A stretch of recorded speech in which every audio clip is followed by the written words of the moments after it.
இப்போ மனைவிங்கிறது பெண்பால் தான். ஆனால் தாராகாங்கிறது ஆண்பால் சொல், களத்திரம்ங்கிறது நபும்சகலிங்கம், பாரியா பத்னிங்கிறது ஸ்திரீலிங்கம். அப்போ ஒரே மனைவியை குறிக்கிறதுக்கு ஸ்திரீலிங்கத்திலையும் சப்தம், புல்லிங்கத்திலையும் சப்தம், நபும்சலிங்கத்திலையும் சப்தம். அதனால் லிங்கம்ங்கிறது சப்தத்துக்கு தான் சம்ஸ்கிருத பாஷையிலே. ஆளை பார்த்து லிங்க வித்தியாசம் சொல்கிறதில்லை. அதனால் ஸ்தம்பம்னு சொன்னால் நபும்சகலிங்கம், தூண்ணு தான் அர்த்தம். ஸ்தூணான்னு சொன்னால் ஸ்திரீலிங்கம், தூண்ணு தான் அர்த்தம். இந்த இடத்துல இவர் ஸ்தம்பம் விட்டார். ஆனால் தேசிகன் தன் ஸ்லோகத்தில் ஸ்தூணான்னு ஸ்திரீலிங்க பிரயோகம் பண்ணார். வியாக்கியாத உடனே எழுதினார், இது பிரசவ பிரகரணம் இல்லையோ, சொல்லான்னு ஸ்திரீயாக இருக்கட்டும் அப்படிங்கிறதுக்காக எழுதி வச்சுட்டாராம். ஏன்னா ஆண் பிரசவிப்பனா, பெண்ணு தானே பிரசவிப்போ. அதனால் மகாசுர கிரகஸ்தூணா பிதாமஹ்யபூத், இந்த தூண் பிளந்து பெருமான் வெளியே புறப்பட்டார். அப்போ சிங்கத்தின் தலையும் மனிதனின் உடலையும் ரெண்டு சேர்த்து கண்டார்கள். ரொம்ப ஆச்சரியமான ஒரு கேள்வி. எதற்காக சிங்கத்தின் தலையோட வரணும்? புலித்தடையோட வந்திருந்தா என்ன, ஹயசரஸாக குதிரை முகத்தான வந்திருந்தாக என்ன, யானை முகத்தோட வந்திருந்தா என்ன, எந்த முகத்தோட வேணா பகவான் வந்திருக்கலாமே. சிங்கத்தலையத்தான் எதற்கு எடுத்துக்கொள்ள வேண்டும், எப்போது எடுத்துக்கொண்டார்னு கேள்வி. இந்த பிள்ளை கைகாட்டுற வரைக்கும் பகவானுக்கு தலையே முடிவாலே, தனித்தனியாக வரணும்னு மட்டும் முடிவு பண்ணிவிட்டார். தலை வேறா இருக்கணும், உடம்பு வேறா இருக்கணும். இது அவன் வரம் கேட்கச்சே முடிவாயிடுது. எப்போ இது ரெண்டும் ஒன்றாகக்கூடாதுன்னு கேட்டுட்டானோ, இன்னும் எது தலைன்னு பகவான் முடிவு பண்ணலையா. வெளியில் நடந்துட்டுருக்கிற சம்பாஷணத்தில் உள்ளுக்குள்ளேருந்து பெருமாள் கேட்டுருக்கார். ஹிரண்யகசிபு தம் பிள்ளையை பார்த்து கோபத்தோடே சொல்லுகிறான், கும்பத்தின்கரியை கோள்மா கொண்டன உன்னை கொன்னு நின் செம்புத்த குருதி தேக்கி உடலையின் தின்பன்.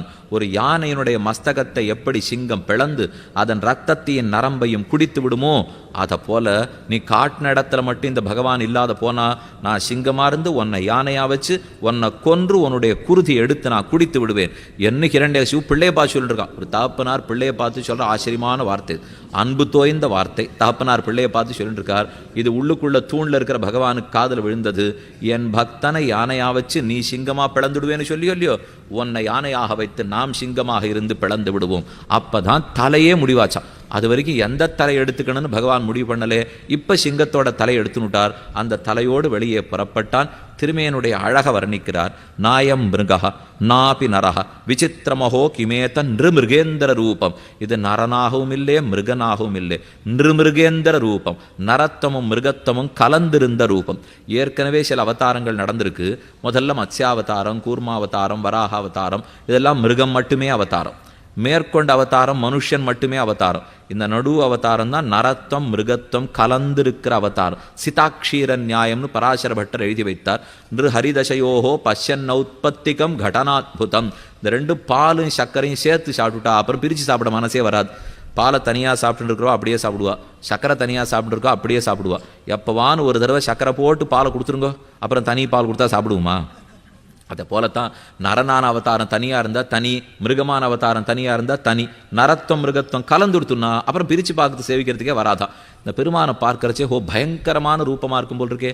நமக்கு பிரீத்தி ஏற்படுத்துமா பயத்தை ஏற்படுத்துமான்னா, அழகியான் தானே அறிவுருவன் தானேன்னு ஆழ்வார் பாடினார்.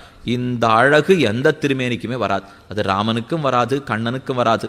நாரசிம்ஹ வபுகு ஸ்ரீமான்னு விஷ்ணு சாஸ்திரநாமத்தில் திருநாமங்களும் இல்லையோ, நாரசிம்ஹ வபுகு நிருசிம்ம திருமேனி எடுத்து கொண்டான் ஸ்ரீமான். அதுதான் பகவானுக்கு இருக்கிற அழகுன்னு சாதித்தார். பைங்கனார் அரியுருவாய் வெறுவ நோக்கி பருவரைத்தோள் இரணியனை பத்தி வாங்கி அங்கவாள் உகிர்நுதியால் அவனதாகம் அங்குருதி புங்குவித்தான் அடிக்கீழ் நிற்பீர்.